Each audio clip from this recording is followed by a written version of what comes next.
क्या जापान के F2 fighter jets का भारत आना चीन के लिए नई चिंता का वजह बन गया है? आखिर इन विमानों में ऐसा क्या खास है और भारत जापान की बढ़ती सैन्य साझेदारी से बीजिंग को क्यों परेशानी हो सकती है? कहानी सिर्फ कुछ फाइटर जेट्स की नहीं है, इसके पीछे इंडो पैसिफिक की बड़ी रणनीति छिपी है। जापान अपने मित्सुबिशी F2 लड़ाकू विमान को भारत में एक द्विपक्षीय हवाई अभ्यास के लिए भेजने जा रहा है, यानी भारतीय और जापानी वायुसेनाएं साथ मिलकर अभ्यास करेंगी। लेकिन यहाँ एक बात समझना जरूरी है कि सिर्फ आसमान में दो देशों के फाइटर जेट्स की उड़ान नहीं है। ऐसे अभ्यासों में पायलट एक दूसरे की रणनीतिक कम्युनिकेशन, कोऑर्डिनेशन और ऑपरेशनल प्रोसीजर्स को समझते हैं, और यही बात इस पूरे घटनाक्रम को रणनीतिक रूप से महत्वपूर्ण बनाती है। मित्सुबिशी को F2 को जापान और अमेरिका के सहयोग से विकसित किया गया था। इसकी डिजाइन F-16 से जुड़ी जरूर है, लेकिन F2 को जापान की अपनी सुरक्षा जरूरतों के हिसाब से विकसित किया गया। इसमें आधुनिक एवियोनिक्स और AESA रडार जैसे तकनीक मौजूद है, और इसे जापान की मैरीटाइम सिक्योरिटी रिक्वायरमेंट्स को ध्यान में रखकर तैयार किया गया था। अब जरा तस्वीर समझिए। एक तरफ भारत के पास Su-30 MKI जैसे शक्तिशाली फाइटर एयरक्राफ्ट्स हैं, दूसरी तरफ जापान के पास F2 जैसे समुद्री सुरक्षा पर केंद्रित फाइटर प्लेटफॉर्म हैं। जब दोनों देश साथ अभ्यास करते हैं तो उन्हें सिर्फ उड़ान का अनुभव नहीं मिलता, उन्हें एक दूसरे की कैपेबिलिटीज और ऑपरेशनल मेथड्स को समझने का मौका मिलता है, और यहीं से चीन की चिंता को समझने की कोशिश की जा सकती है। भारत और जापान पिछले कुछ वर्षों में लगातार अपने डिफेंस पार्टनरशिप मजबूत कर रहे हैं। दोनों देशों के बीच मिलिट्री एक्सरसाइज, लॉजिस्टिक कोऑपरेशन और डिफेंस टेक्नोलॉजी के क्षेत्र में सहयोग बढ़ा है। भारत और जापान अमेरिका और ऑस्ट्रेलिया के साथ क्वाड का भी हिस्सा है।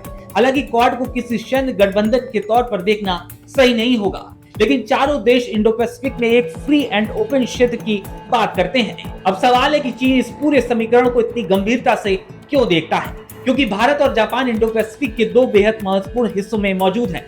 भारत की रणनीतिक स्थिति इंडियन ओशियन में बेहद अहम है, जबकि जापान वेस्टर्न पैसिफिक में महत्वपूर्ण भूमिका रखता है।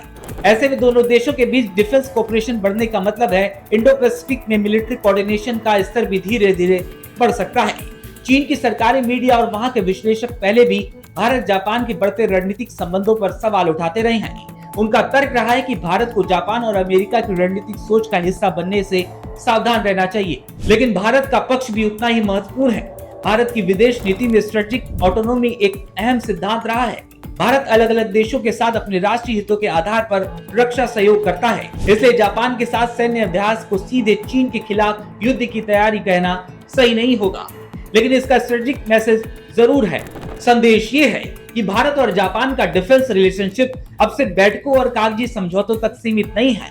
दोनों देश जमीन, समुद्र और आसमान तीनों स्तरों पर अपने सैन्य सहयोग को मजबूत कर रहे हैं, और इसका सबसे बड़ा असर इंडो पैसिफिक की स्ट्रेटेजिक कैलकुलेशन पर पड़ सकता है। सोचिए, अगर दोनों देशों की सेनाएं पहले से एक दूसरे के साथ ट्रेनिंग कर चुकी हों, कम्युनिकेशन प्रोसेसर समझती हों और एक दूसरे के साथ कैपेबिलिटी से परिचित हों, तो किसी भी संभावित रीजनल क्राइसिस में कोऑर्डिनेशन ज्यादा प्रभावित हो सकता है। यही वजह है कि F2 की भारत में होने वाली उड़ान को सिर्फ एक रूटीन एक्सरसाइज मानना पूरी तस्वीर नहीं होगी। लेकिन क्या इसका मतलब है कि चीन की घेराबंदी शुरू हो गई है? नहीं, इतना बड़ा निष्कर्ष निकालना जल्दबाजी होगी। ये एक बिलैटरल मिलिट्री एक्सरसाइज है, कोई युद्ध की घोषणा नहीं, लेकिन हाँ जरूर दिखाता है कि इंडो पैसिफिक में स्ट्रेटेजिक इक्वेशन तेजी से बदल रहे हैं। भारत अपनी डिफेंस पार्टनरशिप को मजबूत कर रहा है, जापान अपनी सिक्योरिटी रोल को बढ़ा रहा है, और चीन इन सभी डेवलपमेंट्स पर करीबी से नजर रख रहा है। तो शुरुआत में उठाए गए सवाल का जवाब क्या है? क्या बीजिंग में खतरे की घंटी बज चुकी है? शायद खतरे की घंटी कहना अतिशयोक्ति होगी, लेकिन भारत जापान की बढ़ती सैन्य साझेदारी चीन के लिए निश्चित तौर पर एक महत्वपूर्ण स्ट्रेटेजिक डेवलपमेंट है, क्योंकि असली खबर सिर्फ F2 के फाइटर जेट्स की भारत आने की नहीं, असली खबर है भारत और जापान का लगातार करीब आना, और इंडो पैसिफिक में आज की यही स्ट्रेटेजी पार्टनरशिप आने वाले वर्षों में पूरे क्षेत्र की शक्ति संतुलन की तस्वीर बदल सकती है।